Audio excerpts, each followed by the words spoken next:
inmensa extensión, donde el orden rige cada constelación. No hay azar en el viento, ni en el mar su rugir. Es tu mano invisible la que hace el existir. El cielo es pergamino donde escribes tu ley. Sin palabras proclama que tú eres el rey. Cada ciclo del sol, cada lluvia al caer, es el milagro diario que tú haces nacer. No necesito que el mar se vuelva a partir para saber que conmigo has de ir en la lógica exacta de tu creación. Veo la marca de tu protección. El cielo es testigo de todos tus milagros, del susto que pasa, del bien que llegó. No son ritos oscuros ni sueños amargos, es tu voluntad la que nos sostuvo.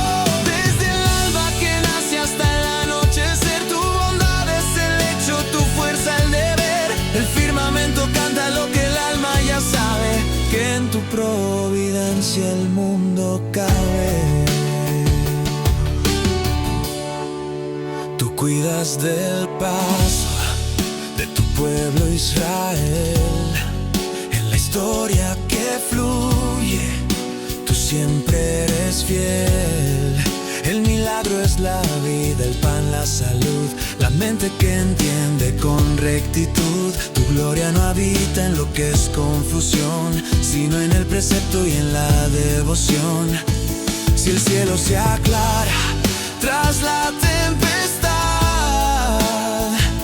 es eco directo de tu gran verdad. Bendito el que observa y puede entender que nada se mueve sin tu parecer, sin buscar lo oculto, sin vana ilusión.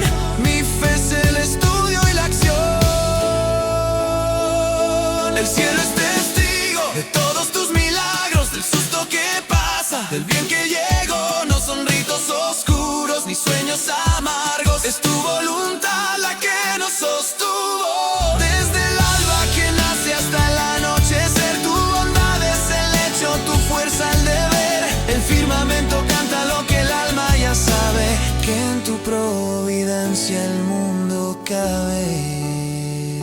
Mirando hacia arriba encuentro la paz, pues sé que tus ojos no apartas jamás. El cielo es el rastro, la prueba el altar de los milagros que tú no dejas de dar.